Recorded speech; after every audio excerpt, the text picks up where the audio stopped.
I'm Barrister Efosa Ogieriakhi. I'm a German-based lawyer. I live here in Berlin. I'm an Edo origin. Beautiful. Why have you chosen to contest for the governor of Edo State at this point in time in your life? Yes, I believe that the time has come for us to be involved in the nation-building process. And I've been supporting a whole lot of candidates in the past. There are many governors that have come in, but those diaspora has pushed me to handle the responsibility myself. I feel it's something we can do. And I know where the problem is. That's the fact. I know where the problem is, and I'm going to provide solution for it. Why have you chosen to contest under the flagship of the Labour Party? Yes, because it's a new template. Labour Party is a new template, a new party, and compared to other parties that we've had before, we all know things are not moving well. So I really don't want to go close to things that are not giving us a colorful result. And the Labour Party, new template, and beside, our senior brother, Peter Obi, has given a kind of dynamics to the drive. The Labour as an obedient movement, and I believe strongly that a new Edo State, which falls under the new Nigeria project, can be achieved. What are the dynamics in the Labour Party that you think matches with you that is coming from the diaspora? What is it in the diaspora that you're bringing in that matches with what the Labour Party is already preaching? Yes, as you know, over 90% of the diasporans are for Labour Party because we want change. And that change we want can only be perfected if we handle some critical areas ourselves. And those areas, one of them is the governorship seat. And that is the office I want to occupy and discharge my experience that I've gathered over 30 years abroad.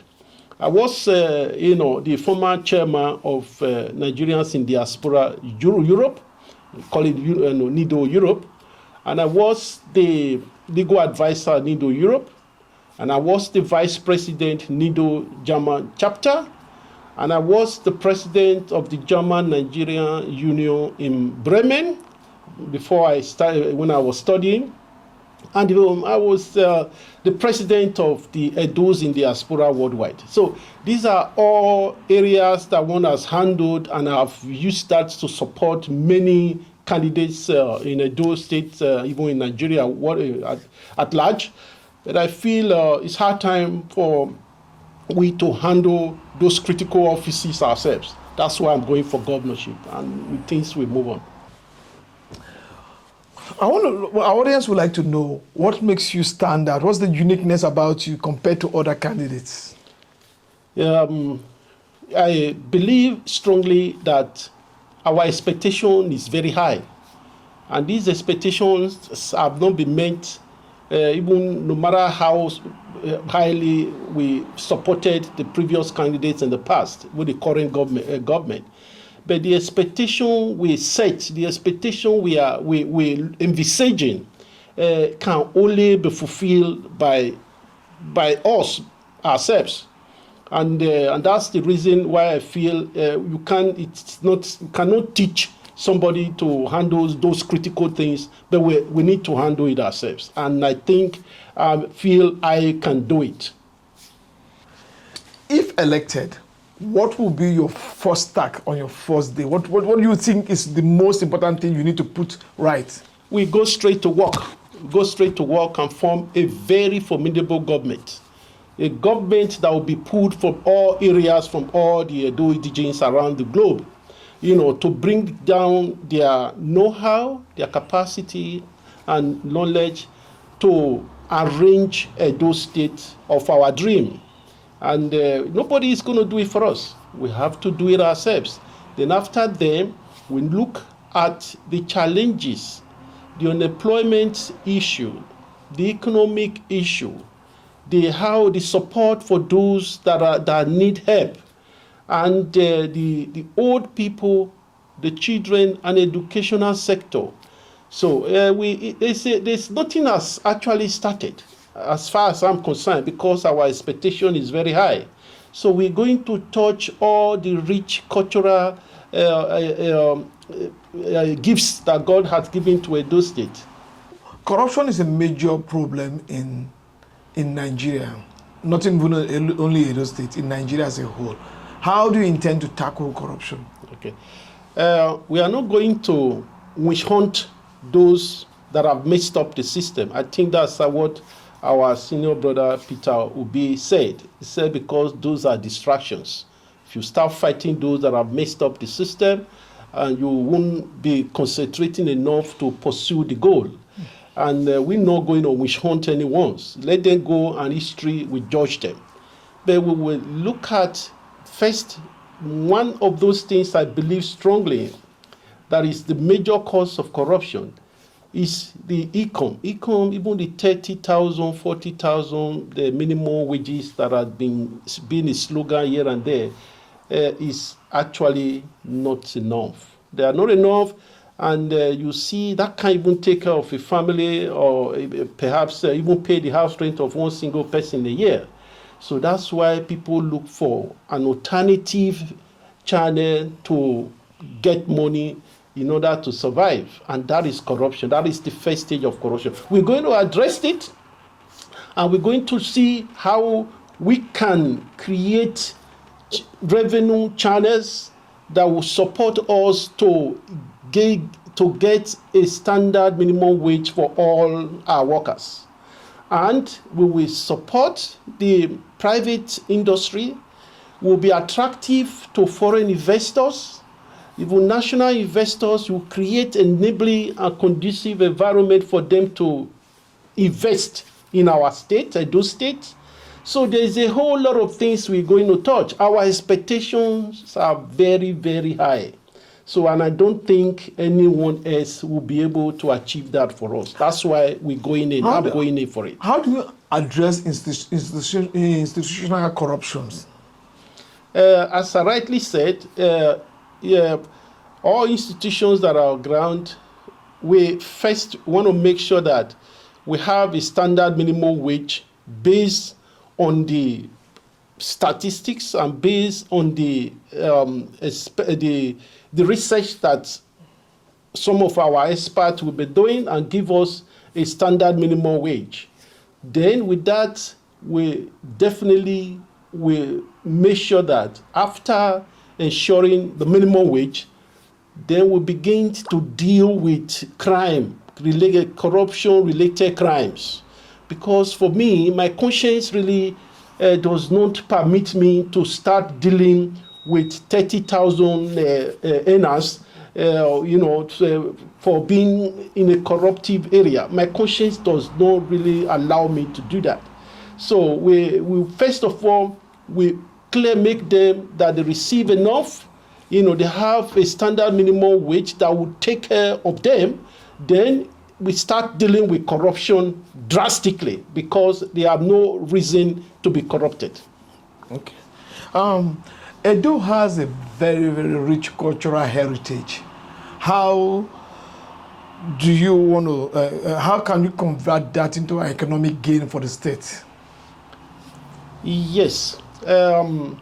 It is quite known, the traditional and cultural status of Edo State is globally known. So the world knows that we have things that are attractive in terms of tourism.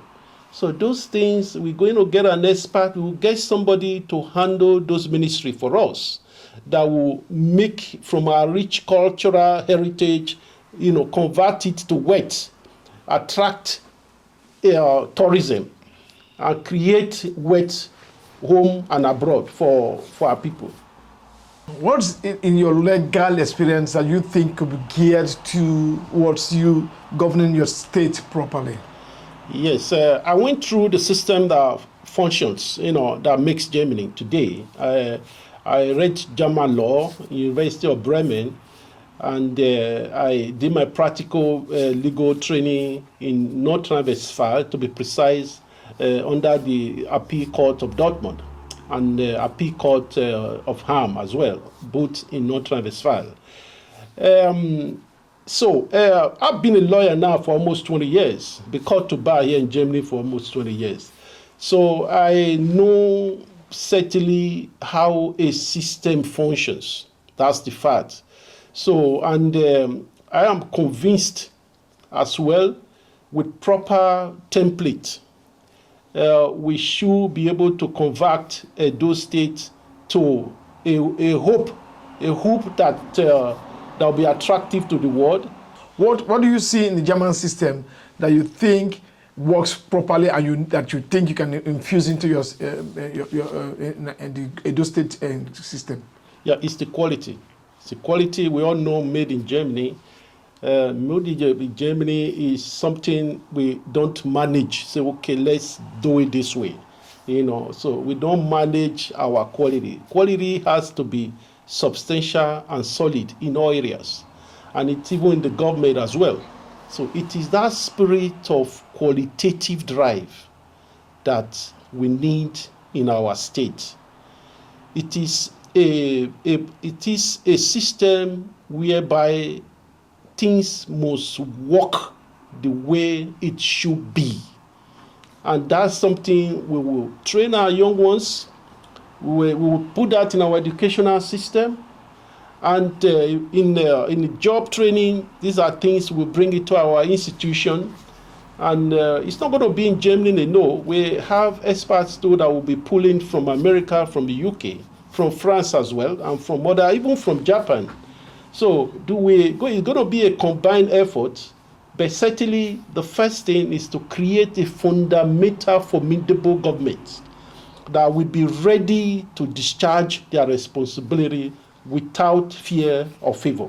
You have been speaking of Edos in diasporas, an alliance with them. Are they already in alliance with them? Do you have a group of people that are working with you to foster your move? Yes. There is a major committee that is supporting my governorship drive. And they're highly interested and really think it is based on their push that has given me the acceptance to go for governorship next year, 2024, in Edo State. Because the expectation, as I said, is very, very high. Our expectations are high. So we really no one will be able to actualize those expectations for us. That's why I'm going in, and to make sure that we might not be able to achieve them all, but we will lay down a solid and fundamental template to drive the future of Edo State forward. When do you intend to start a full campaign? The full campaign has started. The full campaign has started fully, and we're going to drive like this into the primaries, and after the primaries, we move in, to the election proper. And as I rightly said, our expectations in Edo State are very high, and I really still haven't seen anyone, or we in the diaspora have not seen any, that will be able to actualize our expectations for us. We need to start arranging Edo State. We will do it. Nobody is going to do it for us. Nobody. If we leave it in the hands of those that have been trying for decades, we will keep trying all along. But now it is hard time we start arranging our state. We can do it. Thank you.